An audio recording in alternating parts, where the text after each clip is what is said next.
Hallo, ich bin das Taxi. Sorry. Good luck, Louis. How you going? You good? All right. Put the seatbelt on. I'm driving here the S hybrid car. Yeah. And I was told by Mercedes that the hybrid road cars invented basically the system you have on your Formula 1 car. So, straight question today, how much slower would you be without that fantastic KERS system? The KERS system, we are very, very fortunate. It's very powerful. It's very, it's working very well for us. I think we have the strongest KERS system. I've been telling people we don't have the best car at the moment.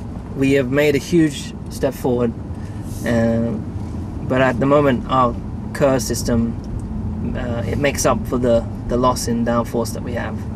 So KERS gives us around 4/10, almost 4/10 per lap, every lap, and it's a little bit, it's like in the race I think it's 3.5 tenths or something, and in qualifying it's 4/10. But it's, for us, if we didn't have it, we definitely wouldn't be competing for wins. How hard is it for you to use it in the right part of the circuit? Yeah, it's easy. So you work it out yourself when to use it, or do you get? We do it in two different ways. That the teams simulate and find out which positions is the best, theoretically, which is best, Okay. where to press it, 2, 3, 1, how many times to press it, and how long, and then but first of all, I go out and I press it where I feel is comfortable, Okay. and then I use up the whole 100%, the 40 kilojoules in that lap, and then they'll tell me which one is best, and they'll find out, and then at the end they'll tell me which one. And you always see how much is left of it. Yeah. Per lap. You have two different settings. You have one that tells you how much is charged, Yeah. how much percent, and you can get 160% or something, but you can only use 100% in one lap. And then the other setting we'll have is literally 0 to 100%. So it starts at 100, and every time you press it, it gets less and less. It decreases. It's like this on this car. It says 47%. Yeah. But when you when you start braking again, you'll start charging it, and then when you pull away, you'll lose it. That's the same thing for me. So last year you've been world champion. Last race, hard, difficult year, and you had everything you can get for being a world champion. And then you suddenly dropped into a huge hole this year. Mm-hmm. So how do you cope with this? Yeah, you've been there before. But for me, I had. Did you have a difficult time? I had a this year's been the hardest time in my life. More hard than winning the championship, I guess. In a way. Just different. Emotionally, yeah, winning the championship, we know how to win races, but living your life and preparing yourself to win, and then arriving and finishing last, it's demoralizing. It's so hard. And then you have the media talking things about you. Then you have, especially when Button on the other hand is successful suddenly. Yeah, especially as a driver, what you want to show the world is that you're the best and you can win races. Which you are, but the car is not. Yes. And when you can't, and then when people start questioning how good you are, and people say, oh, this person must be better, it's frustrating that you can't react and fix it by going faster because you don't have the car. But did it bring you down mentally a bit? Did you feel uncertain, or? I never felt uncertain about my ability. No, it was just there was nothing I could do.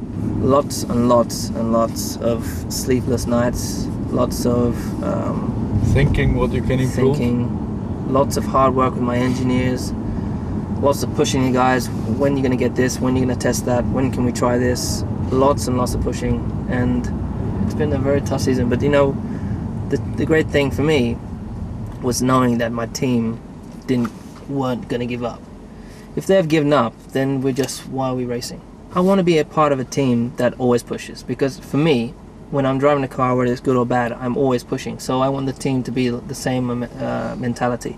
And for sure, if I was with a team that didn't have that mentality, then I'll be in the wrong place. But I'm not in the wrong place. These guys kept pushing, and even when I had my doubts, they kept pushing, and vice versa.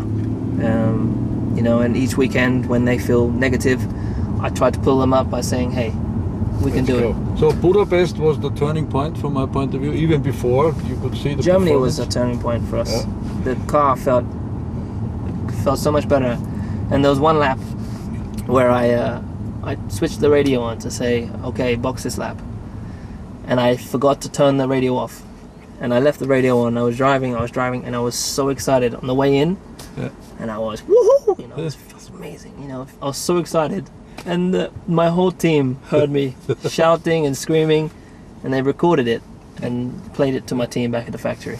Very good. But for me, it was embarrassing, but for the team, I think they were excited to see the reaction.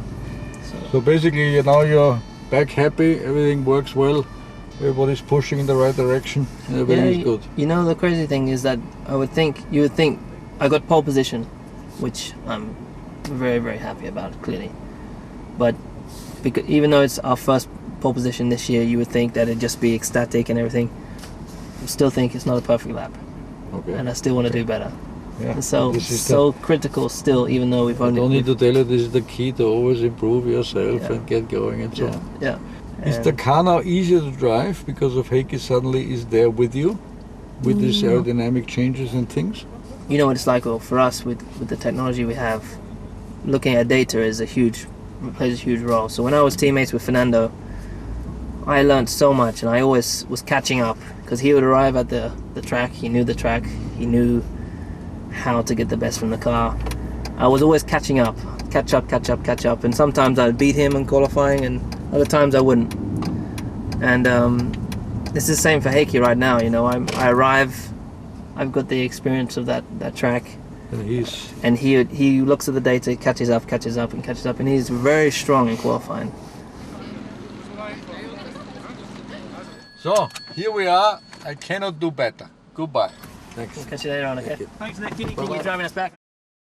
He was a good taxi driver. He was great, and it was a real pleasure and honor for me to be sat alongside a multiple world champion. He was a fantastic driver, so you know, huge respect for him and good to spend some time with him. Also erstens ist das Auto toll, ein Hybridauto. Also das ist ja auch meine Zukunft, sage ich jetzt einmal. Man muss ja was tun, dass die Autos ökonomisch fahren. Und der Louis ist ein krasser Kerl. Es ist relativ einfach, mit ihm zu reden. Ich habe überhaupt kein Problem, keine Berührungsängste in irgendeiner Art und Weise. War sehr sympathisch und normal für mich.